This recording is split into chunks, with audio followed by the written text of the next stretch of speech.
Alright, I'm going to go in a new direction today, and I'm going to talk about this new law in New York that allows a woman to kill her unborn baby at any stage of development, up until birth.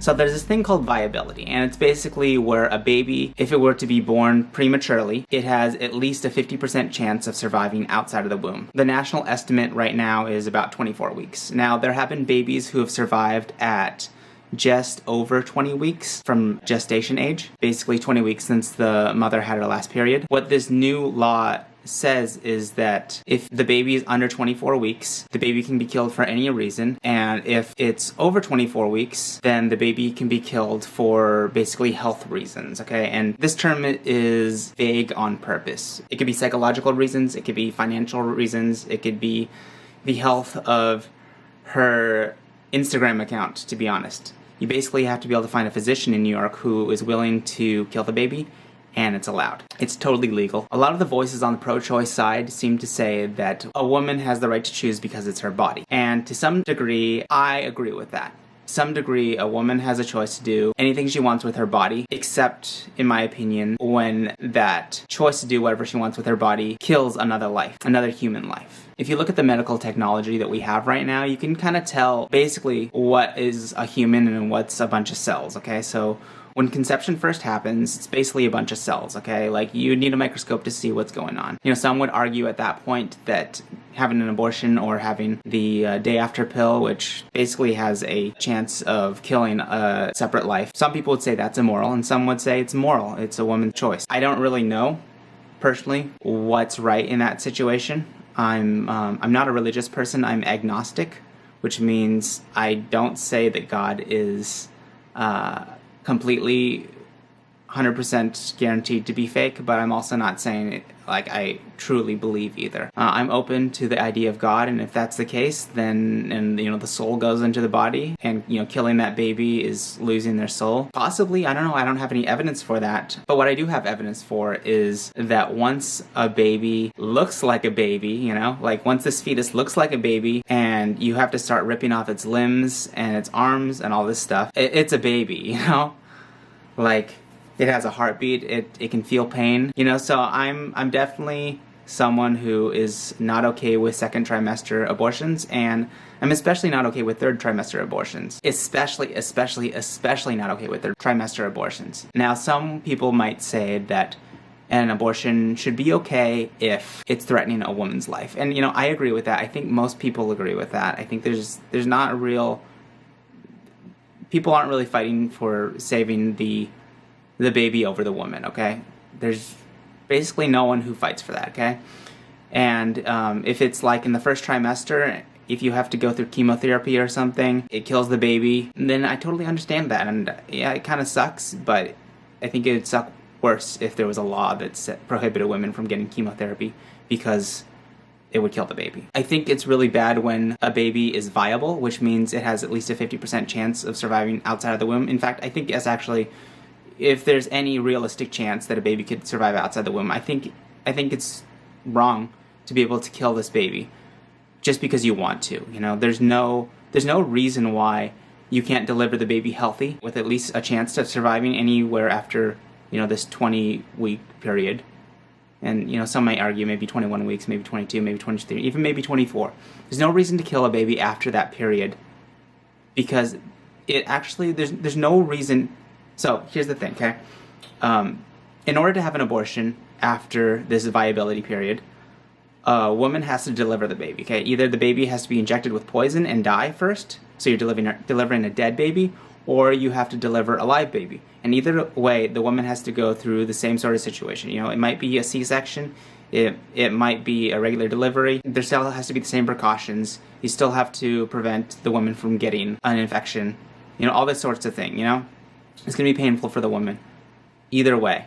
So why do you need to kill the baby? Like, literally there's no scientific reason to kill the baby other than you just don't want this baby alive.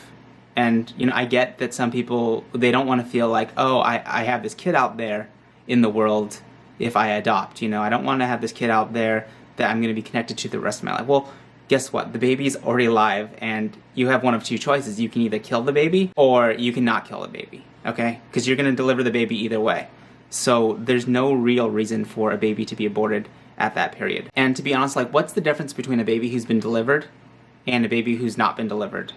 Let's just say at 40 weeks, okay?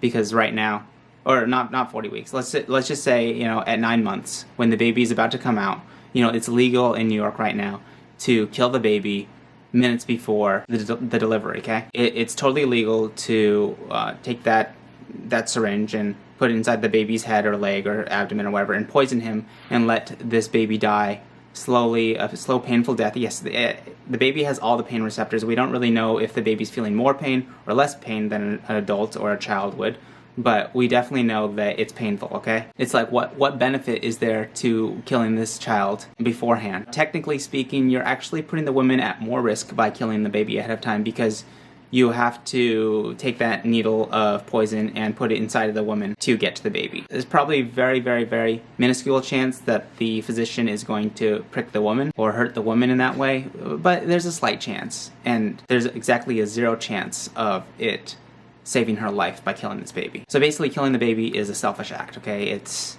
saying, this baby is not a human being yet, even though if I delivered it, it would be a human being. I can get people who want to argue for allowing abortion for what actually is just a whole bunch of cells that doesn't look like a human being, that if you had the abortion, just a pile of mucus would come out. Like, I can understand that. I don't really have a good opinion about whether that's right or wrong. If we get more science that basically points to it being actually wrong, like, I would support it. But until that point comes, I'm kind of indifferent. I feel kind of bad for the baby, but I don't really know that it's actually something that's logically wrong, coming from a scientific perspective. But when the baby has arms and legs and it has a heartbeat and it has dreams, and the baby could survive outside the womb if you were to induce the woman early, has a good chance of coming out, even if it has like a 20% chance of coming out happy and healthy, there's really no reason to kill this baby. It's not just like negative, it's extremely negative, because this baby feels that. I think one of the reasons a lot of people are pro-choice is because they don't realize that killing the baby isn't just reabsorbing what that baby's made out of. If you have a first trimester abortion, like an abortion within the first few days, it's like you might have like a little bit of spotting, whatever, But when you get into the second trimester, basically a doctor has to go inside of the woman's vaginal canal with basically pliers. I mean, there's an actual medical name for it, but basically pliers. And they have to pull out the body parts one at a time, and they have to stack them up. You have to pull out the leg, and by pulling the leg, you have to yank it, because you're disconnecting a leg from the body. And, at this point, the baby can feel it, okay? So you pull off the leg, and then you pull off the other leg, and you pull off the arm, and you pull the intestines out, and you pull the arms off, and then you grab the skull, and then you crack the skull, and white stuff comes out. So, like, when you're doing that, it's so obviously a baby, it's ridiculous. And some people might say, well, the baby couldn't survive outside of the womb. And I understand that may be a point that some people may say, well, it's not a baby unless it can survive. I don't really think that that's right, but I think it's especially wrong when the baby can survive. So there's a point where you can't just pull off the arms and legs like you could during the second trimester so easily, where you have to get a lethal injection you have to put in this baby. And it's actually pretty crazy, because one of the newest things that's coming out right now is the governor who just celebrated being able to kill babies who are completely viable just because they haven't been born yet. He's against the death penalty for real criminals. So in New York, you can only use a lethal injection for one type of person. You can't use it for murderers, you can't use it for rapists, you can't use it for Jeffrey Dahmer, who ate people. You can't do it for any of those people. But who you can do it for? You can do it for a baby who would be born in an hour. I used to be fairly pro-choice. I actually don't think that my beliefs have really changed all that much. I kind of always believed that, once a baby is a sentient life, it should not be allowed to be killed. But I basically had the idea that you couldn't abort a baby after the first trimester, after 3 months. And, that's true in some states. It's actually a lot of variation from state to state. But it's crazy that there's this new law that allows you to abort a baby who literally is the same as any other baby who's a newborn. Like, there's literally no difference between a baby who's been born and who hasn't been born that's at 26 weeks or whatever it is, Like, literally no reason. It's just crazy to me. Like, it doesn't make sense. And this is something I want to teach my son, that just because you believe in something, just because, something makes sense, like having, giving women the choice to do what they want with their body, it doesn't trump bigger issues like not killing, especially not killing someone who is completely innocent, like a baby. So when it comes to killing off murderers with a lethal injection, I'm kind of like, in some ways I think that we should, and in some ways I think we shouldn't. I think we should because I don't think that these people deserve to be in society anymore. I don't think that taxpayers should pay for them to survive. They should not be let out into society at any point in time. But at the same time, I don't want innocent people to be injected, because there are some trials, there are some cases that people found out that, later down the road, that these people are innocent. And I wouldn't want it to be taken in the opposite direction, where people are being murdered, basically, by the state because of, I guess, reasons that aren't as crazy as murdering a whole bunch of people. It's kind of like abortion. Like, once you give people the right to have an abortion, look where it got us. You can abort a baby minutes before it could be born. I love you. Yes, I do. Yes, I do. I love you. I'm coming for you. I'm gonna get you. I'm gonna get you, Mr. Ender. You're gonna get me. Oh, no. Hello, Mr. Ender. Yeah. Give me one more reason why I should stay. 'Cause you got 2 minutes to explain. You better come up with some. I want to go over a few of the reasons why people would actually be in favor of this new law. There's some logic to it. There's logic to it only if you don't look at a bigger picture. So the logic of it could be like, well, what about a woman who's been raped, right? Or a woman, incest, right? Or how about a baby who has Down syndrome, okay? So first of all these situations, the baby could have been aborted before it had hit these development milestones, like before it could have felt it, before it was viable. And I get the case where, the rare case, let me talk about this first, that this is a rare, especially rare case where 99% of the time this isn't the case, okay? So 99% of the babies, 999,000 of the 1 million babies killed in the United States every year are not this case, okay? It's the very rare case where a baby who's developing because of rape or incest or one of these other, situations where it would kind of make sense to kill the baby, right? Well, to some degree it would, because like it's the woman didn't choose to be raped. The woman didn't choose to be impregnated by their family member, or the woman didn't choose for this baby to have Down syndrome or any other illness. I think if we were to address those situations specifically, that there might be laws that allow abortion to be allowed for those cases. But that's not what the New York law is talking about at all. If the New York law wanted to address those issues specifically, I think that we could find some common ground. But right now it's not addressing those issues. So it's basically allowing 99% of the abortions to happen legally, even though, if you argue for these other cases, only 1% or less is due to those cases. So let's change the law if you want to change the law for those situations. What about me personally? I don't think that a baby should be killed due to rape. I don't think a baby should be killed due to incest or birth defects, okay? Yeah, someone's life might be easier, extremely easier in some cases. There's some people who have to devote their whole lives to helping a full-grown adult Down syndrome person to survive in this world. And I think that's horrible.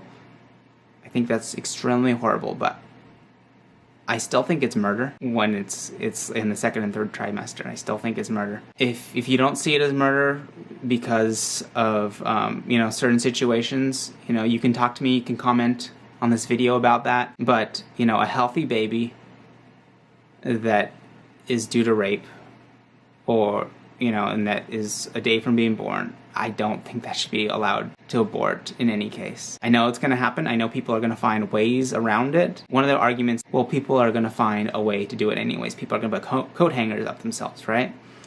And this happened, from time to time. I think that there should be some reasonable laws about abortion. Coming from where we are right now, maybe at some point all abortion should be not allowed. I don't really know, but I don't think that these late-term abortions should be allowed in any case. So as far as women having an abortion illegally in some back alley somewhere, well, you might have like 10,000 women having an abortion that way, right? So that's going to be like 10,000 women at risk and 10,000 babies who are dead, okay? That versus 1 million babies who are dead. I don't think 1 million women are going to be putting coat hangers on themselves and going to back alleys and finding black market physicians to do this. It's going to happen, but it's not going to be anywhere near the number of deaths. It's kind of like if murder were allowed, This movie, The Purge, like what happens if once a year murder was allowed? That's going to lead to a lot more deaths than if murder were not allowed legally. It's not allowed right now, which is one of the reasons people don't do it. It still happens, right? It still happens. It still happens all over the country. But it doesn't happen like it would if it was legal. Okay, so here's another one of these topics, okay? So women say that, and not just women, okay? A lot of pro-life, or pro-choice people say, well, it's a woman's body, right?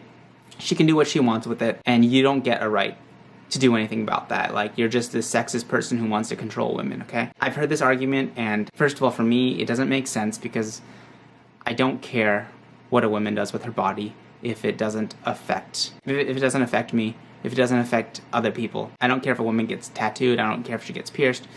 I don't care if she decides to exercise a whole bunch or not exercise. She can do anything she wants with her body that doesn't involve killing a human life. Okay, and I think most people who are pro-life have the same belief. Basically, no one wants to control a woman in any other way than is just not killing a baby, okay? She can do what she wants with that baby as long as the baby is alive and not neglected. So that could be adoption, that could be choosing to raise the kid on its own. That could also have been choosing to not have sex. And I know you might say like, oh, well, what about rape? Well, that's the rare case I was talking about. Like, we could talk about that separately. But for the vast majority of pregnancies, it's consensual, A woman will have consensual sex and she'll get pregnant. And it's no secret that if you have sex, you might get pregnant. And if you don't use your birth control properly, you especially might get pregnant. Just because you didn't want to have a baby, it doesn't mean that you get to kill a baby. If you literally think it's okay to pull apart a baby limb from limb just because it's inside the womb, I think it's immoral.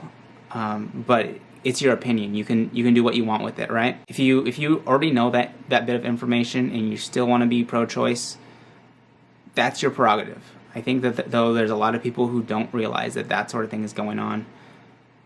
They don't realize the facts. I think if more of us had the facts, then we would be able to make better decisions, and have a more informed belief about what we want to, the law to be. Like I was saying earlier, I want my son to have similar beliefs to me. Like, I want him to respect that a life is a life, and just because you say it's not a life doesn't make it not a life. The same thing happened with slavery.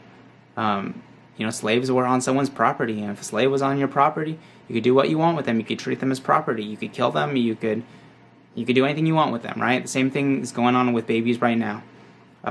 If a baby is in your body, the baby's property, the government has no choice, no opinion on it, basically, anymore. They have some recommendations, but you can do what you want with the baby because it's not a human life yet. It doesn't have rights. It's kind of crazy. In the past, it's basically been if you kill a woman who's pregnant, and I don't know all the details on it. Like maybe it's after a certain viability period or something. Maybe it's any sort of pregnancy. But if you kill a woman who's pregnant, it's considered a double homicide. You've killed 2 lives. But now in New York, if you kill a pregnant woman, it's not double homicide.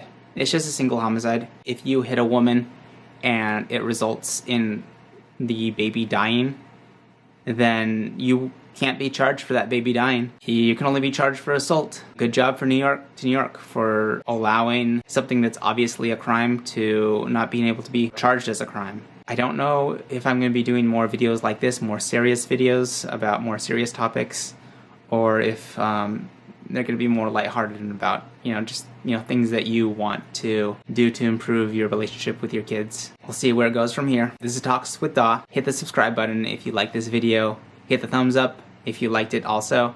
And hit the bell notification if you want to actually be alerted by YouTube when I upload a new video. It might be a few weeks, but if it is, then I'll see you then.